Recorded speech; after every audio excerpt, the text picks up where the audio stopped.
There we go. Right, that's better. So yeah, that was a great way to start, wasn't it? And yeah, no one can watch it, but there you go. Well, no video, people. All Listen. right, Hi, gang, you missed 5 minutes. yeah, the best 5 minutes of the whole Tough thing. shit. We've just Yeah. put all our clothes back on. Yeah.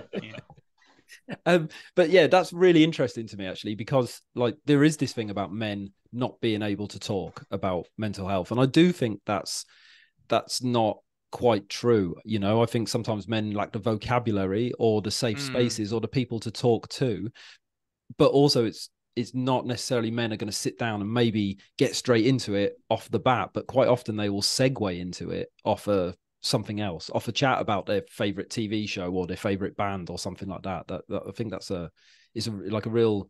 It just demonstrates that that maybe men are better at talking about this stuff than we give them credit for, and maybe constantly telling men that they don't talk is sort of doing them a disservice, really. Yeah, I think maybe we've spoken on previous podcasts, like our friendship groups. We're all right at talking about mental health now. I'm really fortunate for that. I'm not saying that was always the case. But I also think that thing about vocabulary is really interesting, Tom, because it's really difficult to articulate your feelings sometimes. And actually, music, like what this top five is going to be about, is sometimes a way of, even it doesn't even mean that the lyrics of a song need to absolutely nail on how you're feeling. But if the emotion in that is resonating with you, a frustration or a misery or a sadness or whatever, then the words don't need to perfectly align to your circumstances for you to interpret in a way that helps you deal with the pain that you're going through. Uh, yeah. So yeah, vocabulary is an interesting one, but yeah, I don't know. Like I don't always know how to express how I'm feeling to my partner or my mates, but I can let them know I'm feeling down. I don't have a problem with that as much Yeah, I suppose these days. getting the ball rolling is the hardest thing, right? It's starting Yeah. that conversation. So anyway, that takes us nicely. What top Hmm. five are you guys going to do with me today? Well, this is interesting about planning and preparation because when we've discussed this, we're going to do top five like songs about mental health or songs that we've used in and around mental health. Now, in terms of order and structure, this could be quite chaotic, Tom, because I don't think me and Shu have got an agreed top five here, do we? No, So, like, I've I'm got not some down for songs. Limp Bizkit break stuff. So, Well, I've just got that 5 times. There you go, job done. That's actually really interesting because I But yeah we have I listed. I've got a bunch. yeah got a load of stuff to talk about. It was interesting for me going into this conversation. I think because I know you guys a little Mm, bit as well, mm, but normally I'm my way of kind of trying to manage my anxiety and something that I'm trying to get better at. So I don't necessarily feel anxious. My behavior takes over, and I try and control all the controllables. Right? I'm an mm, overthinker. I'm a planner. I'm a control freak. I make notes on everything. And I can sometimes with my podcast, I'd be a little bit over prepared, even, mm. which sometimes tanks an episode, I feel. But so it was really good practice for me to go into this today because we swapped a couple of emails. We didn't really make much of a plan. I haven't written a single thing down, and that's unheard of for me. So this is actually really good. My therapist is going to be Yeah. patting me on the back next time I Yeah, see saying it. yeah, you just allow the chaos to happen. But I guess as Exactly. well with that, mate, is I know what you mean. Like if you're when you're over prepped for something as well, you're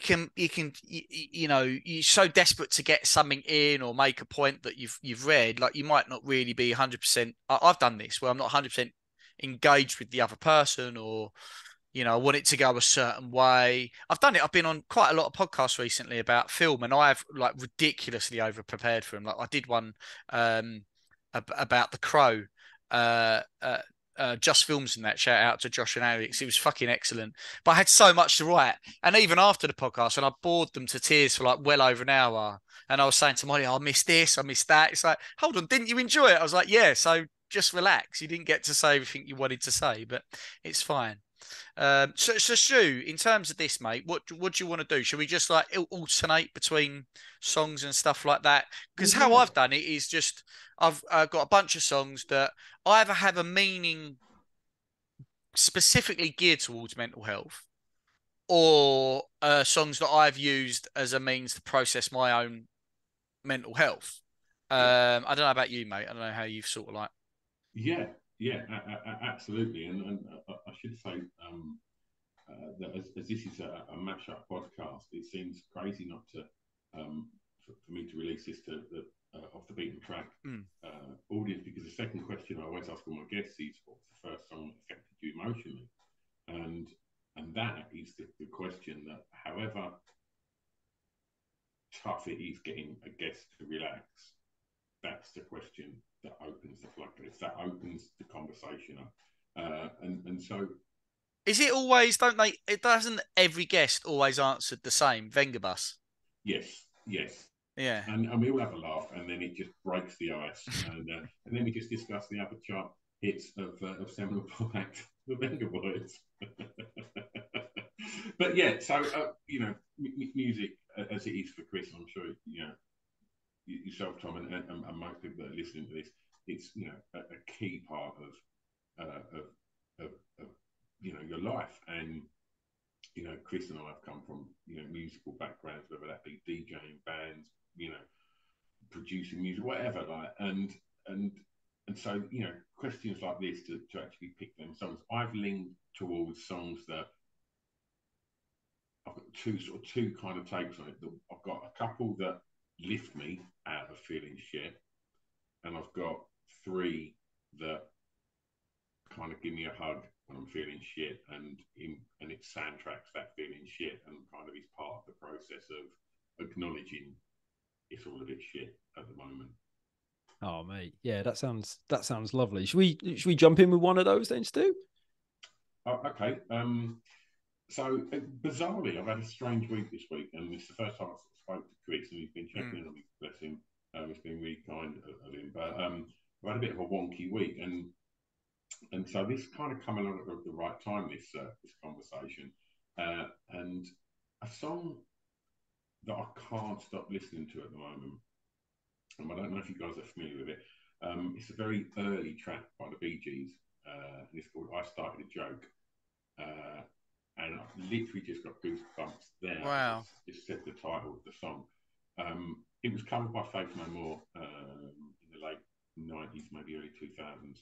And it's Robin Gibb, not Barry Gibb singing this. It's Robin who's got that kind of almost falsetto, really sort of big breaks as well when it really is just such a delicate voice, and it just is so emotive and just beautiful. And this song, it's just, the direction of the song is heartbreaking, and I've literally not been able to stop listening to it, and I do that if I like a song that I just fall in love with. I have it on repeat all day, and I just play it. I think people who think they're cool, Stu, say that they don't do that. But the reality is, like, I've done that quite a lot as well. Like, Yeah. Is that a way? Do you find that as a means to? Sorry, Tom, I'm hijacking your podcast here. Is because I find that interesting how you said this about how you curate your top 5 issues. Like, you're sitting in the shit a bit with the song, like, because it's not uplifting you, is it? It's not giving you necessarily a solution to how you're feeling. It's just a bit of a cuddle, and just like, look, write this out. This is going to soundtrack it. It fits how you're feeling. And, just indulge it a little.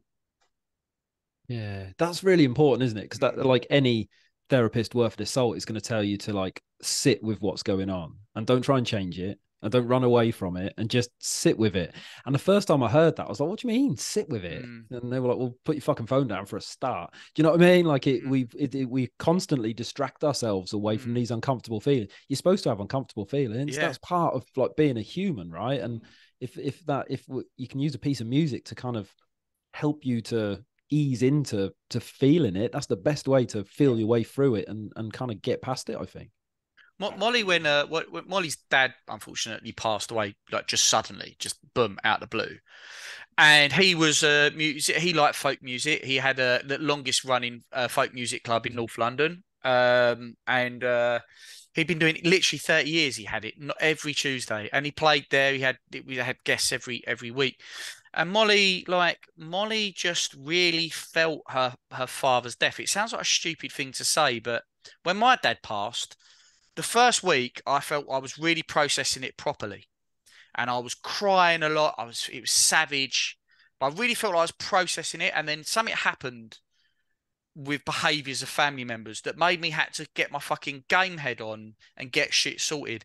And it kind of stopped my fucking grieving for a year, well over a year. Like I put a stop on it and I couldn't reopen the gates properly.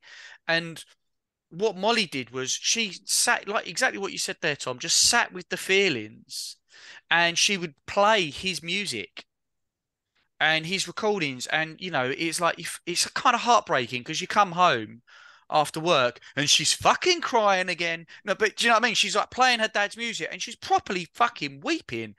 But like, without feeling that emotion, you'll never get past it.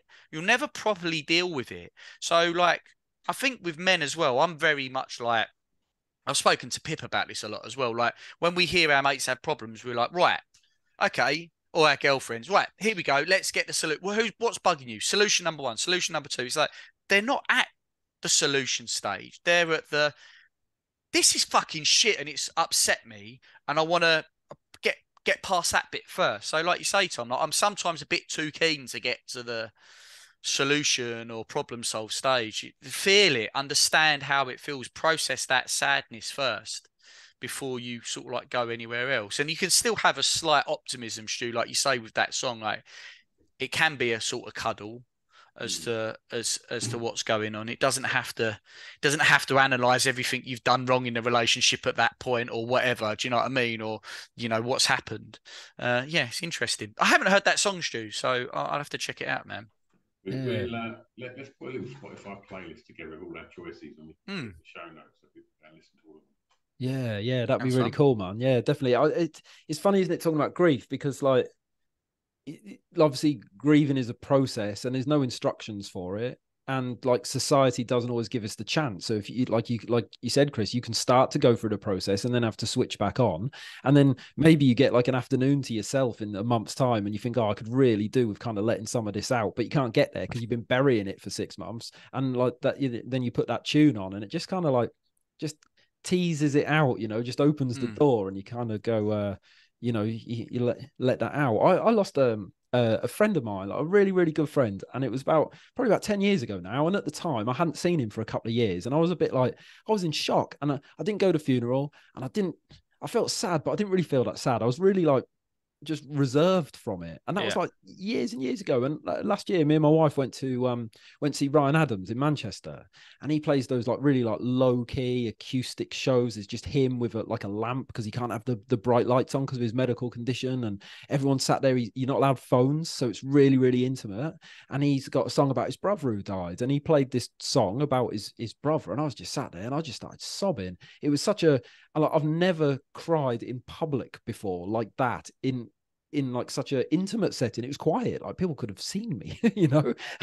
And just something about that. He was singing about his brother, I thought about my mate, and then the song finished and I kind of thought, oh god, that was bloody lovely, I needed that. And then we just went back to watching the gig, and it was just like a little moment of emotion that just kind of got like pinched out, and there's some like real comfort in. And exactly like Stu said, sometimes these songs are like a hug. It's just like a blanket that wraps around you, makes you feel nice for 3 minutes, I think. Makes you feel safe. Lovely. What shall I start with? I mean, because just even that conversation, what you just said there, Tom, inspired me on another one, which was kind of like, oh, fuck it. Shall I do this now? Because we're only doing 5. Oh, no, spoilt for choice now. Where do you go? Right.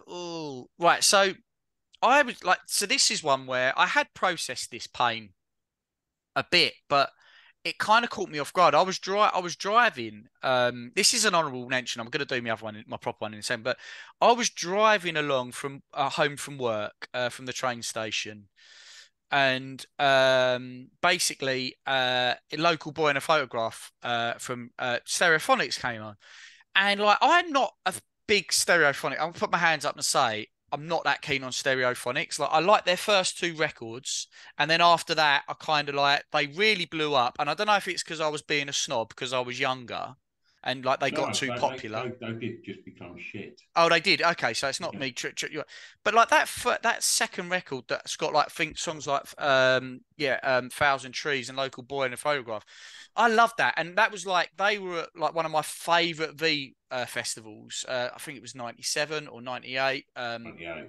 98, and it was amazing. And I had that experience with my best mate. My best mate, unfortunately, was a lad who killed himself when we were 21. I was like 30 by this point. So it was years past. I'd actually gone to therapy like 5 years after that. I'd really sort of like felt it. But I remember like that song came on, like Local Boy and a Photograph. It might have been Thousand Trees. It's funny how your brain can switch songs out.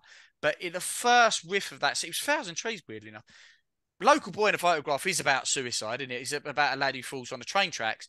But I guess your brain sort of like connects the two. And it also connected me very strongly to Jamie, very strongly to V97 or V98. And the first opening chord started, standing at the bus stop with my shopping in my... And it hit me, it punched me around the face, Tom. And I literally pulled over and just went. And I just fucking sobbed my guts out. And it's just that opportunity, I think... I have a habit of sometimes when under duress to be able to go, I'm putting that in a box for a minute, and I can handle the pressure and I can have a very level head. I can deal with shit situations. Everyone's, oh, you dealt with that fine. And I'm like, cool. But what I've got to learn to be able to do, I'm much better now as I'm older, is when the pressure's off, to let that relief go and then really be able to feel what fucking happened. And so I'll do that. Like if I do feel that's like whatever I need to do, I was just like, fuck it, I'm pulling over and I'm just going to cry my eyes out. And like you say, Tom, if someone had driven past me, it'd been like, what the fuck is going on in that car? Just like proper howling. And it's cathartic. I think, just because you learn to live with the pain of a tragic situation doesn't mean to say it just goes. That's not most of the time. It isn't that you ever forget it. It's you learn to live with it and have a successful life with even with some of those things. It's possible. There's light at the end of that tunnel. And yes, I did. I just felt that. But that was a special mention. My actual one's going to be not crying, but a thing that I think just as good is like fucking being absolutely angry. And so there's a song by Royal Blood. Again, not all their records I'm a big fan of, but there's a song called Loose Change. It's only about 3 minutes long. I don't know I know all the lyrics. I'm not exactly sure what their interpretation of what they're singing about is, but for me, it perfectly fit a very frustrating relationship where I love this person desperately, but they kind of, I felt like they had reduced everything down to the fact that they were going to be left with nothing but loose change in their pocket. Like they'd lost a great relationship. We had both because they're so busy penny pinching and abusing the relationship. And so it's weird. Like, I don't know. That's not probably what that song's about. That's how I see it. It's a song that is very like, it has like a change of tempo halfway through.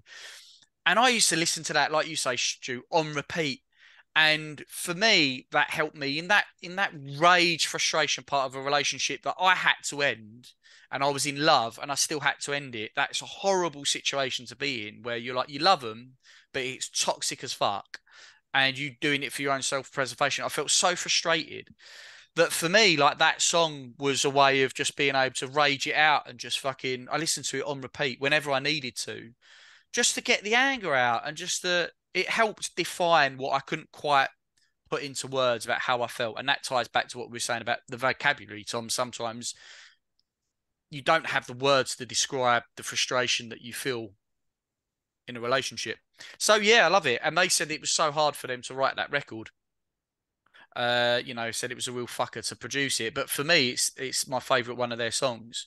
But it will immediately link to that relationship. I can't listen to it without thinking of that situation. So that's my actual pick, even though I spoke about Stereophonics for longer.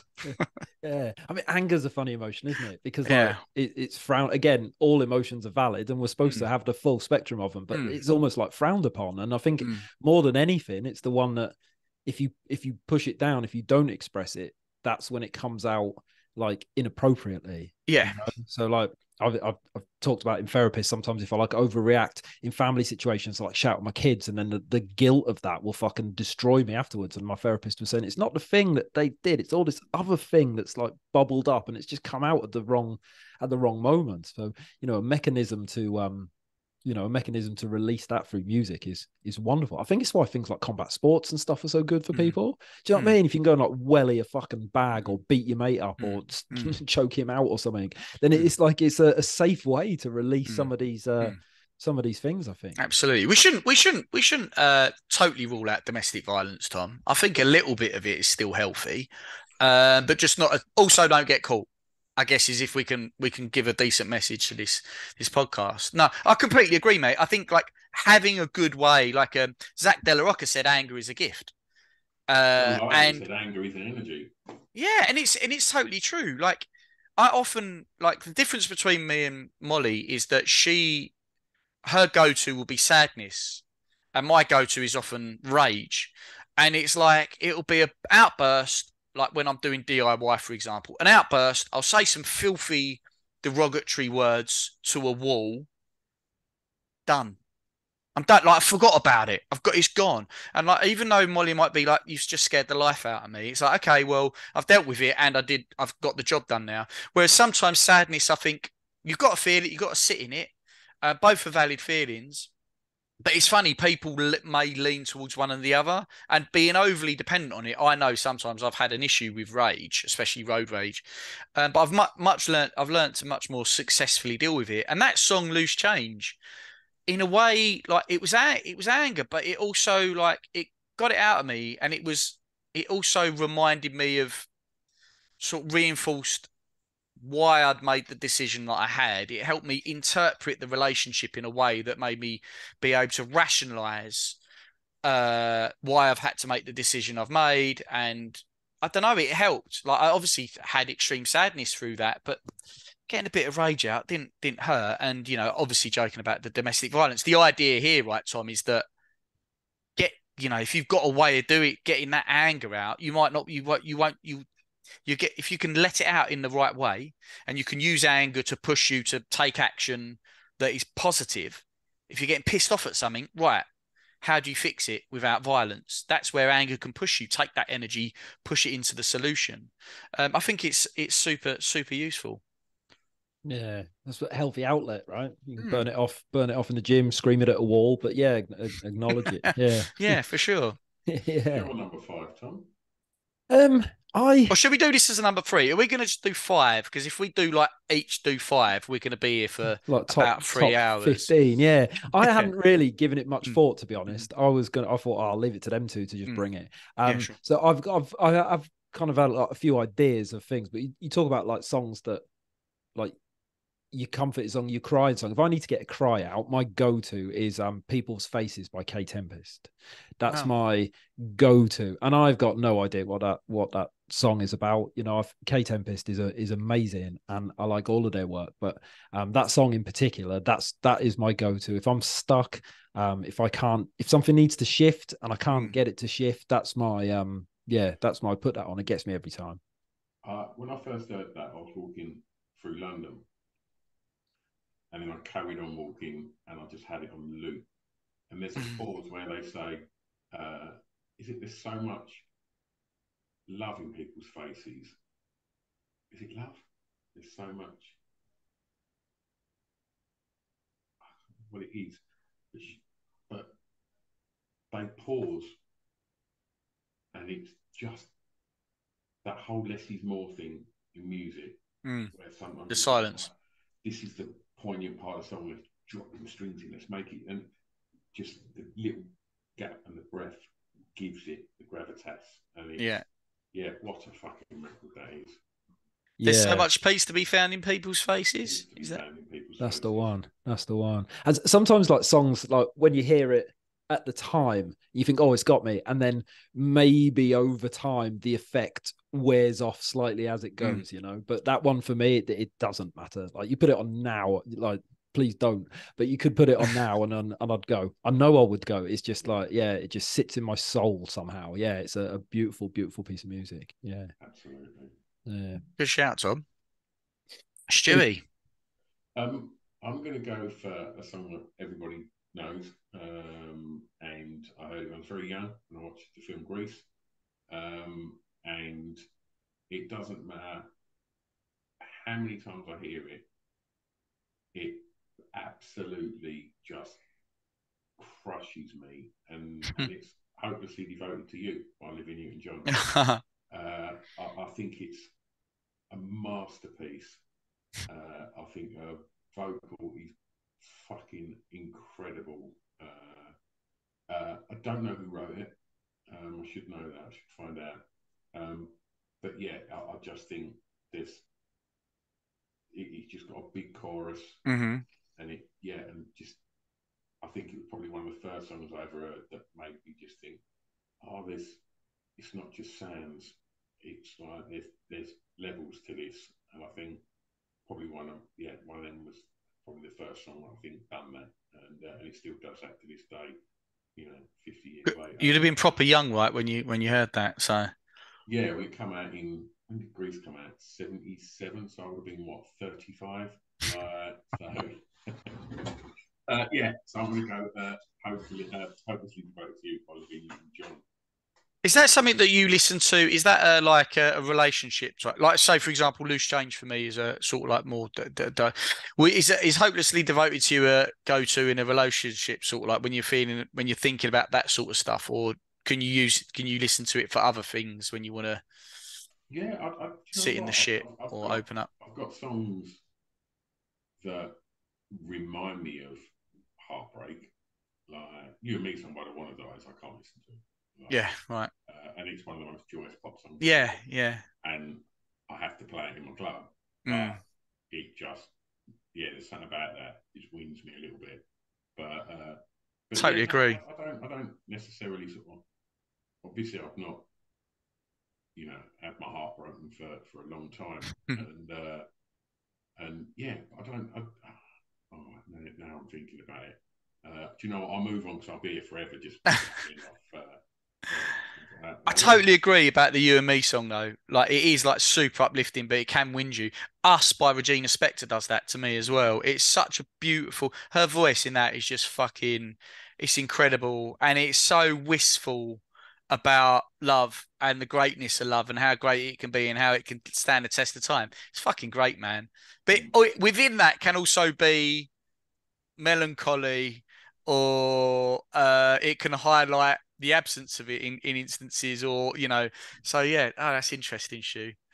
Yeah, I'm always fascinated by songs that are upbeat that are really, really sad. It's like all Northern Soul songs, right? So people are dancing to it, and then you listen to the words, and it's like, oh right, he's like divorced and he hasn't seen his kids, and it's so upsetting. And there's something about that, the happiness and the sadness within it that's just like it's almost like your brain can't handle it. It's like two contrasting things.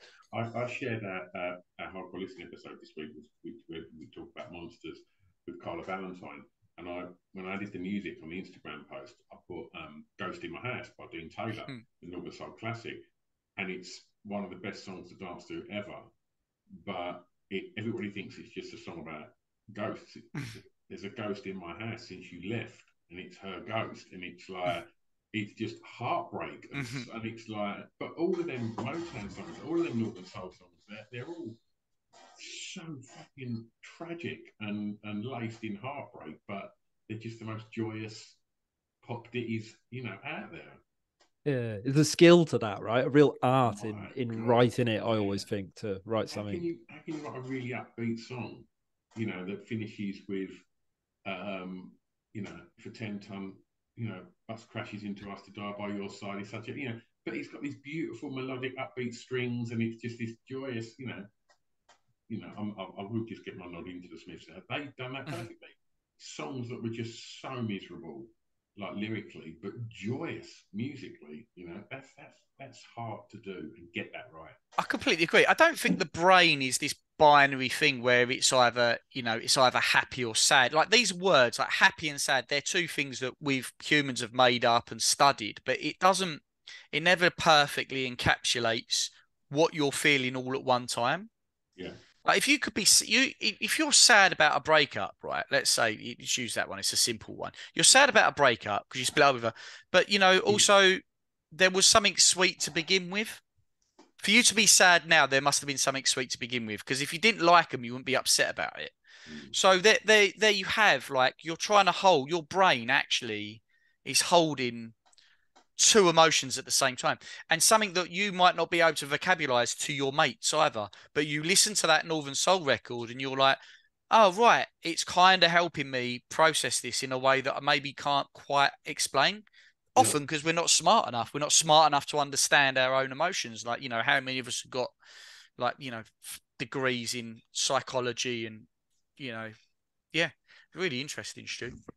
Yeah, it's cool, man. I wasn't expecting something from Greece to come up today. I'll definitely say that. That kind of like jumped into my head as well when you're talking about that. It's when you hear, and I always think about this, Stu, when I listen to Off the Beaten Track, and you ask that question about the emotional impact, because probably the first songs that I remember making me feel emotional would have been songs that I wouldn't particularly think now were very good. And I would have been at an age where I hadn't really experienced any emotions. Do you know what I mean? So it would have been something on the radio like Meatloaf or Bryan Adams or one of those big ballads. And they're singing about like, oh, I'd do anything for love. And I'd have been like 8 and I'd never been in love, right? But I remember feeling the weight of those songs at the time. That song in particular, Tom, I'll literally mirror. So when that came out, I would have been 12-ish. And I'd started senior school. I hadn't really experienced love. I had one of my first authentic, real crushes on a girl. I'll say that. And that's about as much as I could draw a comparison. Not in terms of the depth of that ballad, but I felt the full force of it, even if I couldn't quite empathize with the situation. Yeah, it's a weird thing. I used to put on History by the Verve over and over and over again and get all emotional too. I'd never had a girlfriend. That's really bad, isn't it? You say that, right?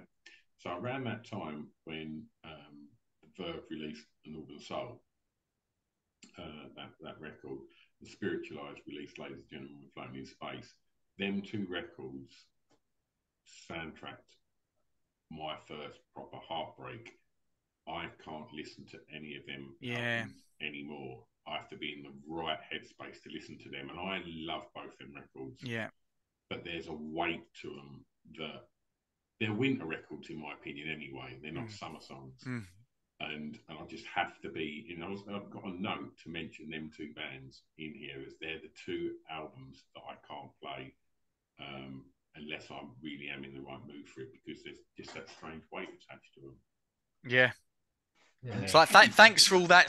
Thanks for all that enjoyment. I loved you, but I've attached. I used to talk to Pip about this a lot, but it's so entwined with a relationship that is like that made that relationship great. It is also what makes it so hard to fucking.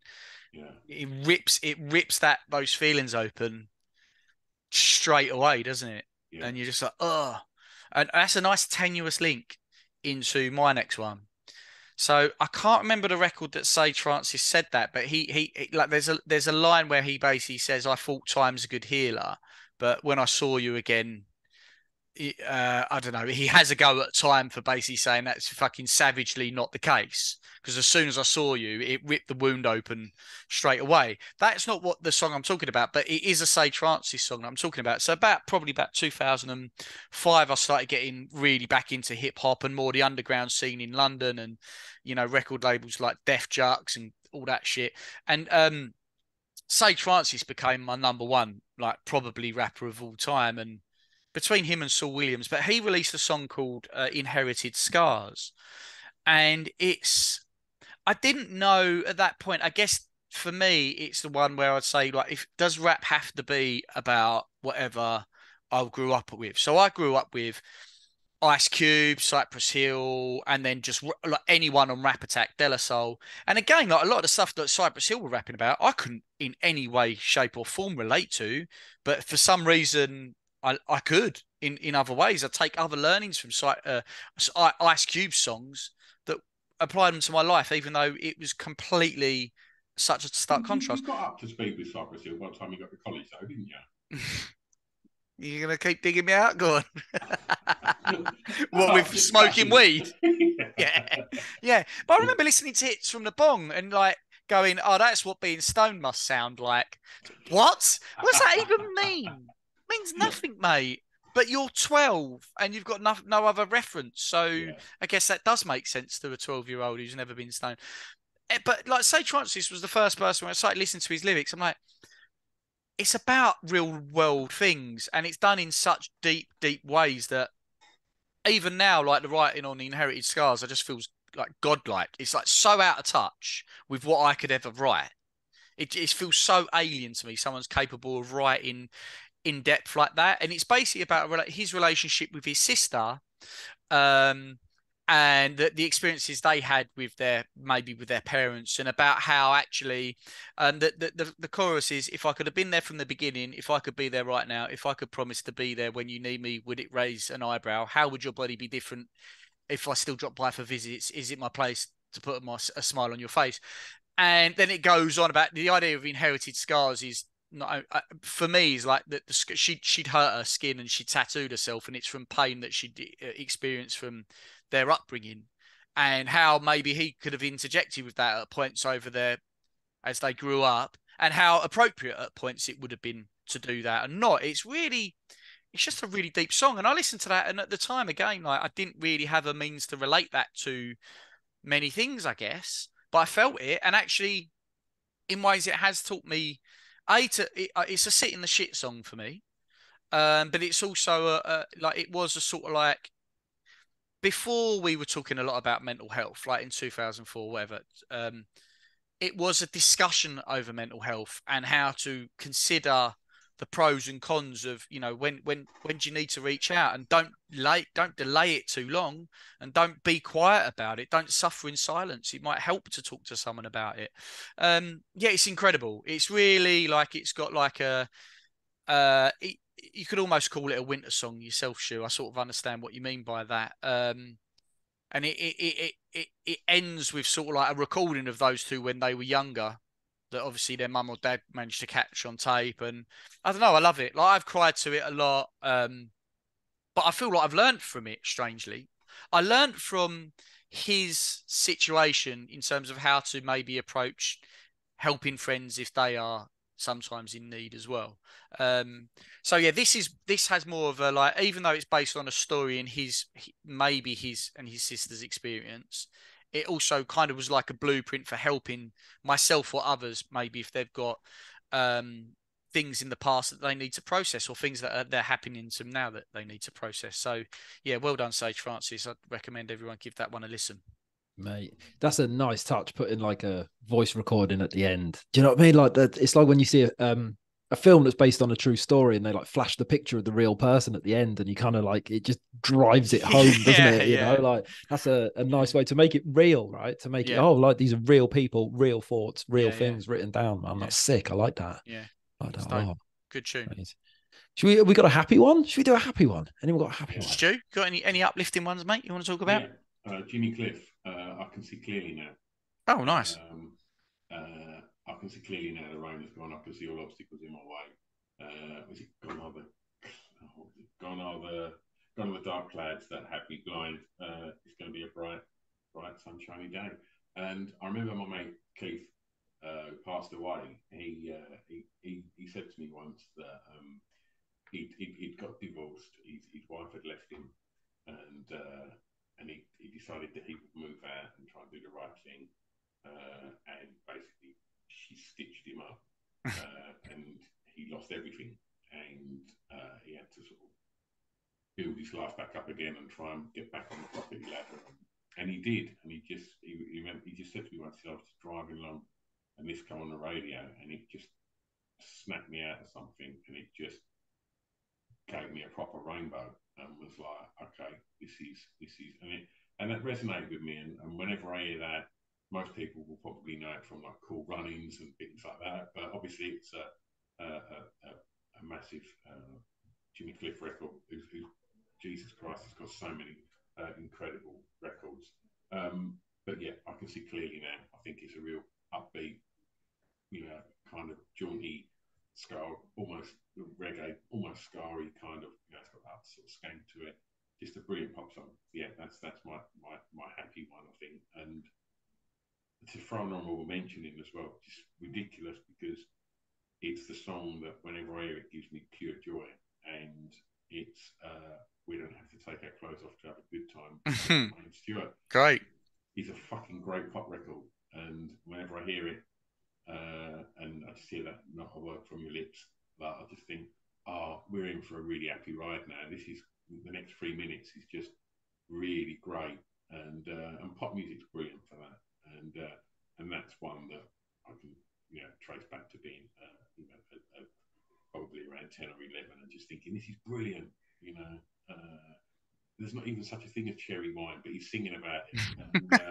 And obviously, I was fascinated with the concept of it's called "We Don't Have to Take Our Clothes to Have a Good Time." I didn't really understand. I did, like from I heard it about 8. I already knew. I'd already lost my virginity. Or he disagreed with it. Well, what about you, Glasson? Oh, I'm going to say one that you'll hate. Probably. Reef. You're a fan of Reef, Stu? Not really. I knew you wouldn't be. I remember. I did have Jack on the podcast, and he was lovely. Yeah. He was so nice. He's got a serious beard as well. Is he? Yeah, I fucking that record, was it Glow? Second one, yeah. To be fair, I thought Replenish was fucking amazing too. To be fair, I fucking loved CD it. I ever bought. First was record it? I ever bought, yeah. Mate, I'd love to find my copy of that. That was at the time when I covered. When they played the Tango. I did. Oh no, I didn't. Unless I did, and I can't remember. And that is possible. Yeah. And on that first tour, with Naked, wasn't it? Yeah. They played the Tango in Basildon. Shit! No, I didn't see that. And that mini disc advert came out, and then mini disc still took about another 2 years to take off, and then they got fucking crushed by MP3s. But my mini disc player is, to me, that's the epitome of any technology I'll ever own. Like, you could run around with that, you could skip tracks. I nicked my one, as we've told on the story. I nicked like a £200 mini disc. There's good reason for that, Tom, but I'm not going to explain it any further than that. You guess you just have to. Your listeners have to think I'm a piece of shit. But like I had weirdly had Reef on a mini disc, and I thought, yeah, Replenish was ace, and Glow was amazing, and there was a song on Glow called "Summer's in Bloom," and to me that was fun because it's like you don't have to do a lot. Like, as I say, with songs like Loose Change or any hip hop I was listening to at 14, where they're talking about drive-bys, and I'm somehow managing to relate that to my own life. Like, it wasn't so hard to relate at like whatever 21, whatever. Whenever Glow came out, like what that Summer in Bloom is obviously quite easy to interpret that as an uplifting. Yes, okay, it's time to have a really good time and enjoy yourself. And yeah, I don't know. It's just always been a feel good thing. I think it's got a slow start, but I don't know. It's just foreshadowing that it's going to be a big song, and it's just a happy song for me. Weirdly, I haven't listened to it in. I probably haven't played that song for 5 years. But I don't know. That's the one that came to mind. I thought you was leading us up to say Consideration by Reef. I thought that's what was coming. Oh, yeah. No, amazing. Yeah. That whole crescendo was going to be all right. Yeah. That's where he's going with this. Yeah. No. Yeah. So weird, isn't it? But different songs speak to you. And, you know. They had some tunes, man. Yeah, man, Reef, sure. They were sick, and then they disappeared for a while. And they come back and they cut all their hair off and were wearing like Reebok Classics and Ben Shermans, and they did an album that wasn't quite as good, but they're still at it, aren't they, man? And I think there can't be many songs that wouldn't be improved by Gary Stringer popping up and going, "All right now," just like randomly, absolutely. Like that, you know, like Dr. Dre's got a hell yeah, and Gary Stringer's got a all right now. Yeah. Drop that in. I think they've got Ronnie Wood's or someone's son in Reef now. I think it is Ronnie Wood's son, mate. I think, yeah. And then up until maybe a year ago, they had. I've got to get it right. Not Roger. Or was it Roger? Roger Taylor from Duran Duran was in Reef.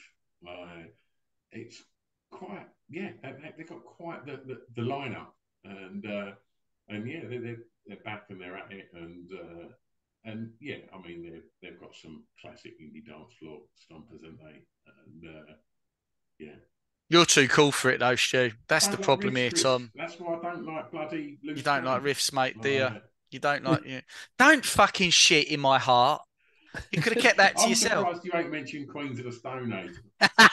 Yeah, do you know what? It's so funny that, like, yeah, they've got certain songs, I guess, that I could argue would be on that track. But weirdly, I don't use them as much for that as I do just good old fashioned being happy, rocking out. Weird. So one other happy one, which is a bit of a curveball because it's confusing in that sense, but it is a more heavy song. Is Nirvana's Lithium, which obviously Lithium is something you would take for certain, like you know, if you need, it's for depression, isn't it? Lithium, and I think the people with bipolar maybe sometimes take it as well. This is all guesswork, Tom. Yeah, So no, I think I have heard that. I think I have heard that. Yeah, I spoke to someone about it. but the lyrics in that, like I've sung them a dozen times, and like a lot of the Nirvana ones, especially because when I got into Nirvana, I wasn't so much always breaking down. I don't suppose I've done that a lot with songs. I interpret them how I want, and I leave them at that. I'm not one for bookishly reading up the meanings of a band's lyrics. I prefer guesswork, Stu, and absolutely. And Lithium to me is a very happy song. But lyrically, it's experiences with a girlfriend and maybe confessions they might have been involved in the death of someone and actually then finding God and Kurt's when I weirdly looked at it this morning, Kurt's sort of explanation for that song is understanding that life could be maybe meaningless, but maybe a little sample of what in aspects of heaven could be like and feeling good in that way in a world where nothing really matters. And I weirdly, without reading that, I don't know. I've always found Lithium, despite the lyrics being a bit having mixed meanings, is still an uplifting rock song. I don't know why, but yeah, it came to mind. I mean, And I have used it as that in the past as well. Yeah, that kind of grunge era and a lot of like really big rock bands and stuff. I always find now looking back on some of these bands, these songs, whatever, through the lens of mental health, quite shocking. Because as a kid growing up, I listened to all these records, I read all the books, I watched all the documentaries, and I loved the rock and rollness of it. I loved the drugs and the booze and the stories and all this sort of stuff. And now I look at it and go, oh yeah, look, you were all like mentally ill. You guys were like, do you know what I mean? Like, yeah. I was thinking about it the other day because like Duff McKagan's just brought a new record out, and it is impossible for anyone to mention Duff McKagan without saying that his pancreas exploded from drinking too much vodka. And I've just read an interview with him on I think it was on the Guardian website, and he talks about that he drank so much because he had a panic disorder. And you think, oh, that's why he blew his pancreas up, because he had like awful anxiety. Yeah. But I never thought, I was like, oh, Duff McKagan, God, he drank so much. You hear about his pancreas? Oh, it's amazing. You know, like it's just these folklore, and then you look through into mental health, and you go, oh man, that's not well. They didn't need another tour. They needed a hug and a lot of time off. But you look at these people, and you know, and we talk about that here, and you talk about Duff and I can't remember what the singer's name was pre-Pearl Jam, not Green River, in Andrew Wood. Andrew, yeah, and so Andrew, Chris Cornell, Lane Stanley, Scott Weiland, obviously was in Stone Temple Pilots, and then obviously was in a band with Duff, and all of these people, you know, were kind of revered, and Kurt obviously were, you know, these not so much Kurt, but there's lots of rock and roll behaviour that's kind of encouraged and nurtured and marketed, and ultimately these are emotional people that are trying to express themselves, you know, in a very bananas industry, and these ones were the lucky ones that got fortune and fame. I mean, fucking hell, how you navigate your way through that? I think it is pure fucking luck, because our brains are so. I've always joked about that. Like, if I could sing, I'd be dead. If I could sing, I'd be dead, 100%, because I would have got. I'm so impressionable, and I'm such a dirtbag. You know, I just wouldn't have survived it. I like the law of sex and drugs and rock and roll. I would have never made it out. So it's fucking lucky I can't sing. It's lucky that I'm absolutely talentless in every way, shape, or form. Like, I'm so grateful that there's nothing to me. Like, I'm barren, I'm bereft. Because like, yeah, it's like, how do you do? Because like, I do get the rock and roll thing. I've got sucked into it, like you said, Tom. Like, it's really cool, the ideology of being able to live your life vicariously. Yeah, you know what? They're out there doing it. If it's not me, I'm glad it's them. Oh, did you hear they did this? And you hear, like, you read the autobiographies are like, Slash and that, and he's, they're all getting laid in a room and he's pulling out and he's accidentally coming on fucking Axl's leg or something. And then they're like, we need to get a bigger room. And it's like, that sounds amazing. And then actually the reality is they had a skill. They got thrown into something insane. No human being is ever prepared to equipped to deal with this. Look at the Amy Winehouses. Look at the fucking Beatles, for God's sake. It destroys you mentally. And then you get access to drugs. Yeah, you might have written some great songs on it, but also, like you say, Tom, there is a heavy bill to pay, and that bill often is death or a short lifespan. I mean, we've seen unfortunately, Matt died this week. Chandler, have I got his name right? I was going to say Matthew Perry. Please say it's Matthew Perry, and I haven't got it wrong, because that'll be the next one everyone's laughing me at for getting wrong.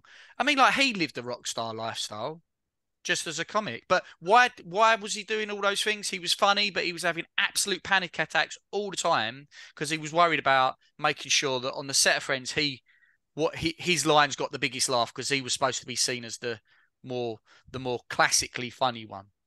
And like, fucking hell, it can wreck you. So it's weird that you want to live vicariously through people. Think, yeah, look at them, they're living this lifestyle. And it's like, well, if you live that lifestyle, that they could be demons they could be demons just doing all of that, and you could be medicating because you can't handle it, you can't process it. Yeah, it's interesting, Tom. Yeah, it's a funny you look at the world differently, I think, when you look at it through a lens of mental health and mental illness. Yeah, guys, I think are we there? We did 5 there. We did 5. We got 5 out. Yeah, we got 5 there. Oh, mate, go for it. Go for it. Right. And it's about mental health as well, and it's a song that most people know, and it's not sung by the guy who's the lead singer in the Cars. It's not sung by him. It's sung by another member of the band. And are you familiar with Drive by the Cars? Yeah.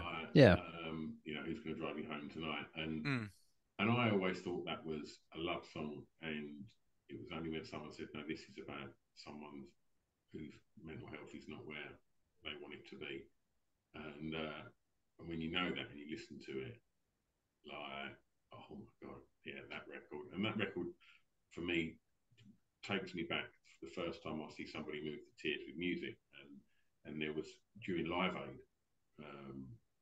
David Bowie comes on stage and introduces this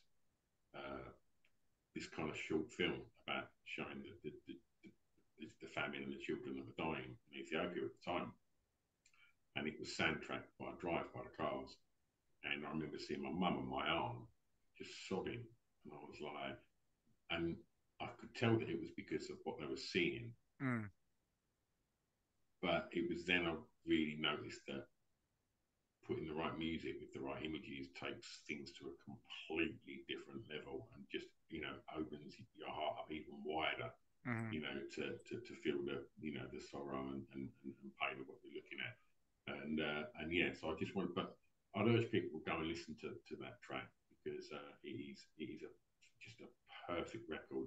I would say it's in my top 5 records of all time. I think it's perfect single. Amazing! What wonderful choice. I had no idea that song was about that. So there you go. Good shout, mate, and very, very specific to this top 5 as well. It ticks all the boxes. Yeah, very much so. Anything you want to throw in, Chris, before we? I listen to a lot of miserable shit. Like, a lot of my electronic music, I listen to a lot of dark electronic ambient stuff, and a lot of people are like, "That sounds really sad," and it probably is. And I'm quite happy with such a fucking oxymoronic thing to say. I'm quite happy with sadness. Like, I'm quite okay. I'm quite familiar with it, and I don't feel panicked by it. And I quite like melancholy. Like, songs that I remember playing. One of my mates was like, "Oh, let's do song for song," and I played "Rabbit in the Headlights," which was Uncle with Tom York. And my mate was like, "What? Why are you playing this shit to me?" And I was like, "Isn't it a banger?" And he's like, "No, it's awful." I don't know. I really kind of enjoy morose music, and I don't even listen to it as a means to, like, have to always sit in the shit or process my feelings. I don't know. I quite like those more somber songs, and it doesn't mean I wouldn't say that I'm known for being a fucking, someone who's dour or sad, and I'm crying on the inside, Stu. So yeah, but bands like Lorne I spoke about, but Uncle probably started that for me. Yeah. Science fiction. That's haunting. That's a winter record, I'd say. It really is a winter record. That's a great show. Can I do Yeah. a couple of honourable mentions? Is that all right? Tom's like, I've got fucking shit. I've got shopping being delivered in a minute. Can I get these two pricks off? I will put Not at all. Not at all. I've playlist. fucking opened this can of worms, and I'll deal with the Any more? consequences. Yes. I will do a Spotify playlist. But I wanted to shout out Karen Carpenter because I think she's got a voice. Oh wow, good shout. Couldn't be any sadder. It just smacks of sadness, and when you know the story of Karen Carpenter, and so Rainy Days and Mondays always get me down. Fucking hell, that is a sad song. The misconception that everybody else bar him is a sad song when it's take comfort in your friends, hold on, and it's all about the positives of reaching out to people. But I can't ever see beyond Dwight York sitting in the car park of the office and blaring it out on repeat in his car. Or Dwight Schrute even, because I don't think the former Manchester United striker Dwight York. You done a fuck up. No, you fucked up Dwight York. Oh no. There's a track by Frankie Valli about his daughter that passed away called My Eyes Adored You. Oh wow! And if anybody that goes to watch Jersey Boys or has watched the film Jersey Boys, that's a fucking crusher. And my last one is by Soft Cell and was covered by David Gray as well on was it White Ladder? His big album, yeah. Sail Away Goodbye, which is a fucking beautiful, beautiful record. I'd lean heavily on the Soft Cell version, but yeah. That's a sick song. That I actually like his cover version, but yeah, that's a sick version. Yeah, I one of my favorite bands ever is a band called Augustines. They used to be called We Are Augustines. Now to change the name, and I've been lucky enough to have the singer from Augustines, Bill McCarthy, on my show, and he's had like what a life he's had, and what a life the band have had, and it's seeped in mental health. Bill lost both his mum and his brother to suicide, and a lot of that was going on when they were trying to make the first record. And they just there's a documentary about them that like has to be watched. It's incredible. And they had, if it could go wrong, it went wrong for that band, and they got down to their last legs. All these horrible things were happening in Bill's personal life, and they managed to get their debut album out, and it blew, and it kind of like, it gave them everything that they were looking for. But their songs are like stunning for like pick me up songs, because that's what was happening to them when they were writing these songs. They had hell going on, and they were fighting to make this record. And it's all about like keeping going. And they're a band that I go to. They got a song called This Is Your Life, and there's a refrain in it. They're big choruses, big stompy kick drum, repetitive noise, and there's a line in that, and he says, "Knock me down, my friend, and I'll just get back up again." And he says it again and again and again, and it gets louder and faster and louder and faster. And it's just like, bomb, you just go. That's my pull me out of a whole tune. What tune's that called, mate? It's called This Is Your Life. I'm checking that out. I'm gonna have a listen to that. Yeah, and it's one of those, the really amazing songs that it sounds like one thing when it starts, and by the time it ends, you're like, you are not what just started, right? It just takes you somewhere. It's stunning, and they've got a few of those, so they're wonderful. And I think they're about to come back. He put on his Instagram story that they're in the studio, so I think they're after about like 8 or 9 years.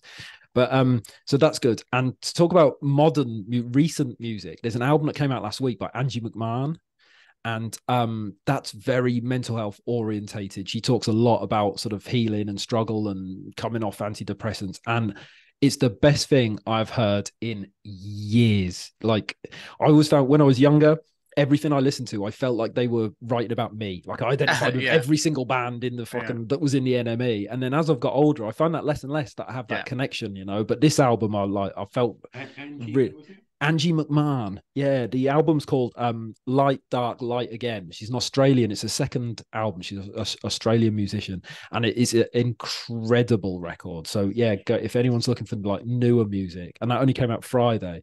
The song on that is called Letting Go, was one of the singles. And the first time I heard that, it was like, oh, it makes me want to like. I live right near the beach. It's like, it makes me want to go down the beach and just like run around in circles and jump off the rocks. Amazing. And I saw the video, and that's exactly what she's doing in the video. She's spinning around on the beach. Yeah, it's incredible. Yeah, it's a wicked record. Yeah, really, really good. So they're my honourable mention. There we go. Fellas, can you email me your song picks? Nah. And then I'll put together a little Spotify playlist so people can go and listen to everything that we've been chatting about. That would be lovely. Stu won't put Loose Change on there, but because he hates it, you have to find out yourself. Well, you talk about putting songs on repeat. You have to do your own playlist, Chris, and just have Loose Change like 25 times. Yeah, exactly. Just do it that way. But guys, it's always a pleasure. I fucking love hanging out with you. Yeah, two. it's very good fun. Thank you so much for joining me today. And my pleasure. Yeah, we seem to do it about every 6 months, so I'll probably see you about sort of March, April next year, probably. Always. Be happy with that, mate. Always a pleasure.